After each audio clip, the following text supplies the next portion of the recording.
YouTube. Pas finale, les gens. Cette fois, c'est la bonne. C'est la bonne, c'est la vraie. La finale des voicelines. Mais avant ça...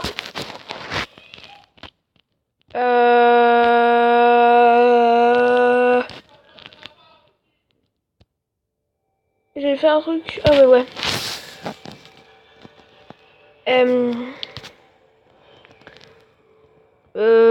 C'est la part 1, la part 2. Titre. Voiceline N2.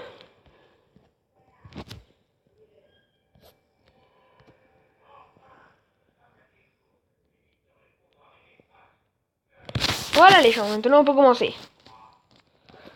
Ok, du coup, musique. Donc cette là, c'est la dernière. Cette fois, c'est la bonne. Mystery Po. It seems that you have met your end. Oh, what a pity. You know, I don't feel too bad about it, though. After all, if it weren't me, it would have just been one of the others, I guess. I'm honestly just glad to be out of those air ducts. You know, it's not easy for a hippopotamus to fit up there, and not easy to get down either, and not as young as I used to be, as you can see. I used to be able to do all sorts of things. You're young, you're vibrant, you have that sort of pep in your step. It reminds me of a conversation I was having with one of my good friends, Orville. We were having a nice picnic one day. I believe it was summer. No, perhaps it was... Was it the fall? Yes. It was the fall because the leaves had turned already. But I said to Orville, I says, Orville, I have a story to tell you. And Orville looked at me, kind of odd and said, well, what's it about?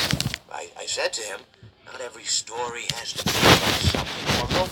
Sometimes a person just wants to talk. Why does everything have to be a story? I said to him. He just looked at me and he said, well, you said you had a story. And, he was quite right. I did, in fact. I told him I had a story. I suppose if a person just wants to talk, it's best to not announce that you're telling a story. Telling a story does come with its own pressures and expectations, I suppose. After all, if you're just talking to a friend, there's no more expectations than if you were talking into the wind. Words by themselves aren't expected to carry and aren't expected to stick. But if you announce you're telling a story, well then, there'd better be a point to it all, No one wants to sit and listen to someone ramble on and on and on with absolutely no end in sight.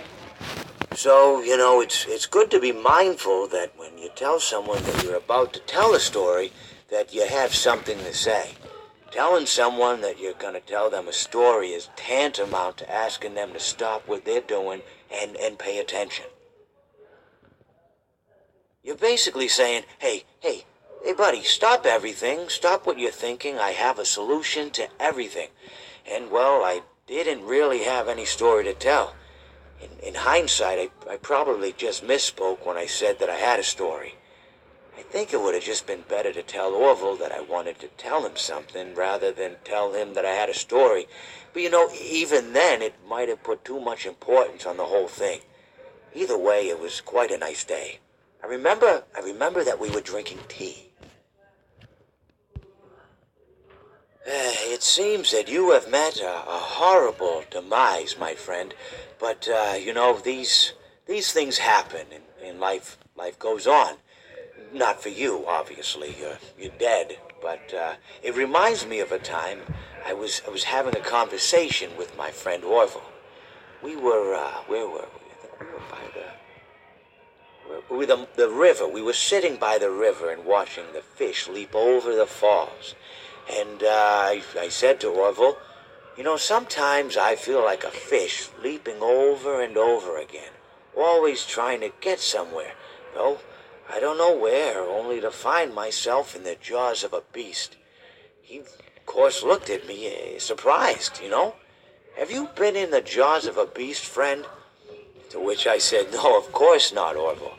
I said, no. I simply meant that life can seem like a relentless endeavor to overcome Meaningless obstacles, only to meet an equally meaningless fate, regardless of your efforts, regardless of the obstacles you've passed. And Orville, he stood and proceeded to drape me with a picnic cloth, to which I asked him, I said, "Fred, what are you doing?" He looked at me very concerned, really. "I feel like you've gotten too much sun." Indeed, indeed I had. He proceeded to pour me a glass of just ice-cold lemonade. Ooh, you ever mix it with iced tea? You do like, oh, half lemonade, half... Ooh, it's so... You should try it some. Well, you can't because you're dead. But anyways, so you may be asking yourself, how did I go from sitting by the falls and drinking lemonade to being wedged in the air duct? Not only with Orville, but with an entire assortment of fruity-colored friends. Well, there's really no good answer to that, but perhaps I met a demise of my own at some point, and this is my afterlife or my dream, whatever it might mean. I honestly don't know. Or maybe it doesn't mean anything at all. Maybe it doesn't mean anything at all. Et ça y est, c'est fini. Ah, d'ailleurs, c'est normal qu'il n'y ait pas tous les personnages parce qu'il y en a qui ne parlent pas. Et un autre truc que je voulais vous dire, c'est que je mettrai une vidéo avec tous les personnages pour ceux qui ne savent pas qui sont ces personnages. Et aussi les nouvelles marchandises de Funko.